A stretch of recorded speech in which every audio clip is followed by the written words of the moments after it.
नमस्ते कक्षा 5 के विद्यार्थियों, आप सभी का आज की इस विज्ञान की क्लास में मैं स्वागत करता हूं। और आज की इस विज्ञान की क्लास में हम चंद्रमा के बारे में कुछ जानकारी हासिल करेंगे। सो बिना किसी एक क्षण गवाए आज का यह वीडियो हम शुरुआत करते हैं। परिचय। चांद को देखना मजेदार चीज है। पापा, मेरे पास एक सवाल है, क्या मैं पूछ सकती हूँ? जरूर मेरी प्यारी बच्ची। पापा, हम चंद्रमा को पृथ्वी से देख सकते हैं, लेकिन दूसरे ग्रह को क्यों नहीं देख सकते? बहुत अच्छा प्रश्न है। वास्तव में चंद्रमा पृथ्वी के नजदीक है, जबकि दूसरे ग्रह पृथ्वी से काफी दूर हैं। क्या तुम जानती हो कि चंद्रमा सूर्य के प्रकाश से चमकता है? मुझे नहीं पता था। ये तो बहुत मजेदार है। इसके बारे में मैं और जानना चाहती हूँ। बच्चों, इस पाठ में हम चंद्रमा के बारे में जानेंगे। आओ सीखें। चंद्रमा के चमकने का कारण बताना, चंद्रमास को परिभाषित करना, चंद्रमा के धरातल की विभिन्न विशेषताओं की खोज करना, चंद्रमा के 4 सिद्धांतों का वर्णन करना, चंद्रमा के गुरुत्वाकर्षण खिंचाव और इसकी संरचना की चर्चा करना।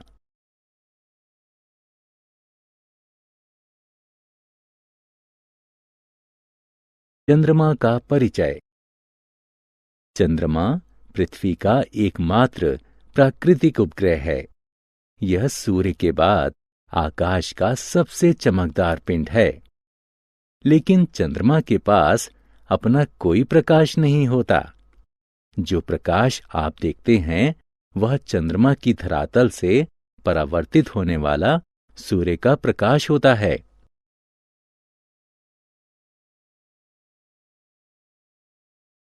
चंद्रमा की कलाएं।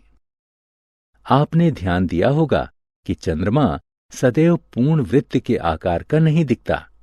क्या आप जानते हैं कि क्यों?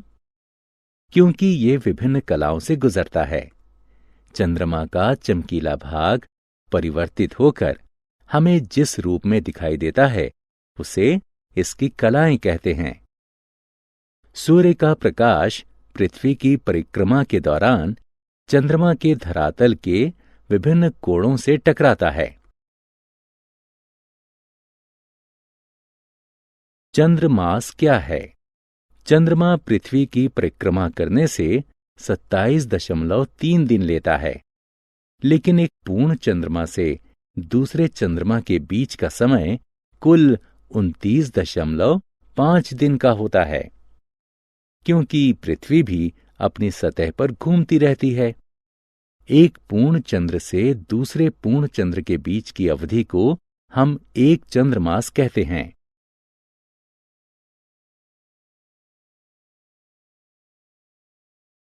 चंद्रमा की पृथ्वी से दूरी। चंद्रमा की पृथ्वी से औसत दूरी करीब 3,80,000 किलोमीटर है, जो कि काफी करीब है।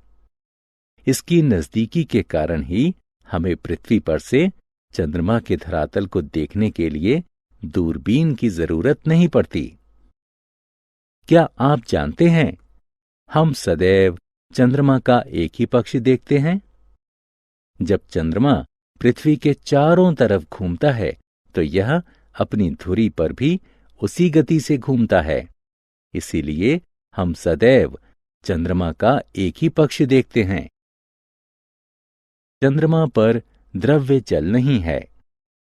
बच्चों, क्या आप सोचते हैं कि चंद्रमा पर भी पृथ्वी की तरह पानी है?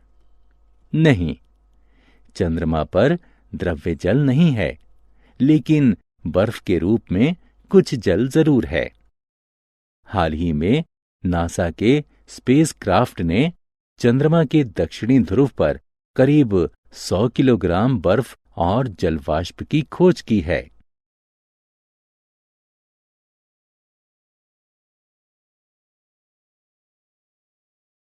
चंद्रमा पर धब्बे। यद्यपि चंद्रमा पर जल नहीं है, लेकिन इसमें कई रुचिकर विशेषताएं हैं, जैसे कि कोटर, पहाड़ और लावा के मैदान।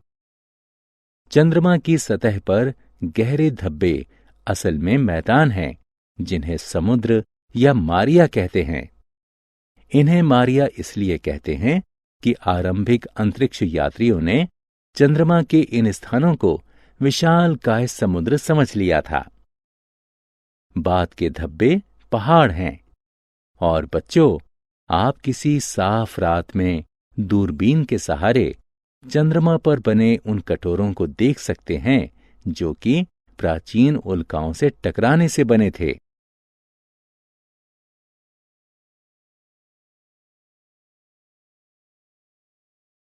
चंद्रमा की उत्पत्ति।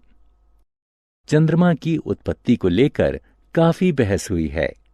कुछ वैज्ञानिकों का मानना है कि इसका निर्माण पृथ्वी के साथ ही हमारे सौर मंडल को बनाने वाले गैस के बादलों और धूल से हुआ है।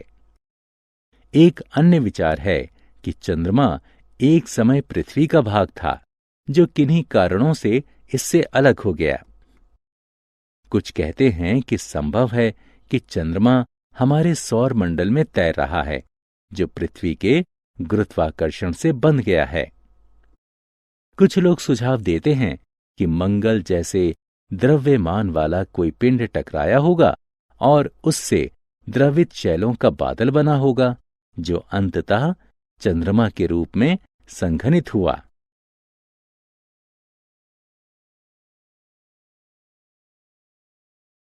चंद्रमा की संरचना।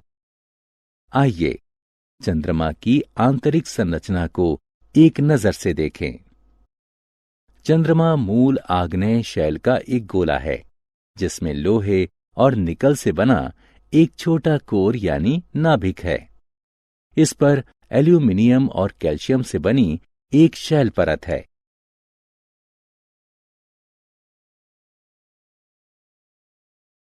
चंद्रमा का गुरुत्वाकर्षण।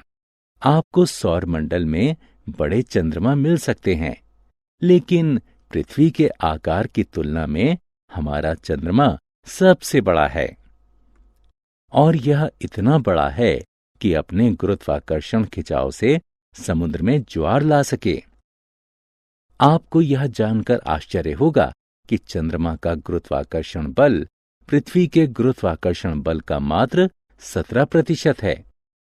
उदाहरण स्वरूप 100 पाउंड यानी 45 किलोग्राम वाले एक आदमी का वजन चंद्रमा पर केवल 17 पाउंड यानी 7.6 किलो होगा।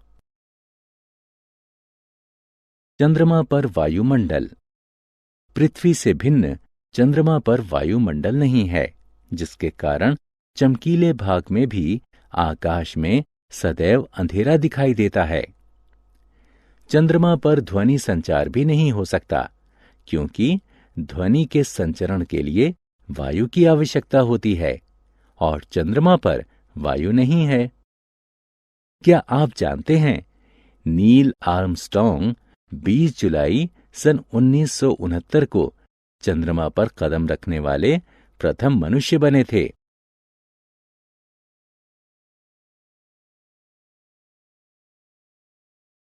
हमने क्या चर्चा की? चंद्रमा पृथ्वी का एकमात्र प्राकृतिक उपग्रह है। चंद्रमा हमें चमकीला दिखता है क्योंकि यह अपने धरातल पर पड़ने वाले सूर्य के प्रकाश को परावर्तित करता है। चंद्रमा पृथ्वी की परिक्रमा करने में 27.3 दिन लेता है।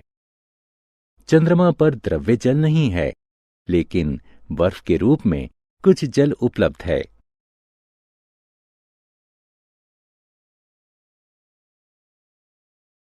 चंद्रमा में बहुत सी रुचिकर विशेषताएं हैं, जैसे कि कोटर, पहाड़ और लावा के मैदान। चंद्रमा का गुरुत्वाकर्षण बल पृथ्वी के गुरुत्वाकर्षण बल का मात्र 17% है। चंद्रमा का कोई वायुमंडल नहीं है, जिसके कारण चंद्रमा पर ध्वनि संचरण नहीं हो सकता।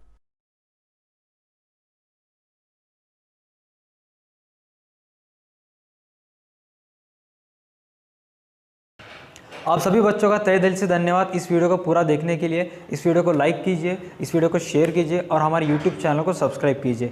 अगर आप एक बच्चे के माता पिता है तो आपसे यह उम्मीद है कि आप प्ले स्टोर से जाके DA2 एकेडमी का ऐप डाउनलोड करके इससे रिलेटेड, इससे संबंधित और भी कुछ वीडियोस, स्टोरीज, नोट्स भी डाउनलोड कर सकते हैं। आज का वीडियो देखने के लिए फिर से एक बार धन्यवाद। मिलते हैं नेक्स्ट वीडियो में, तब तक के लिए देखते रहिए हमारा YouTube channel DA2 academy. Stay connected.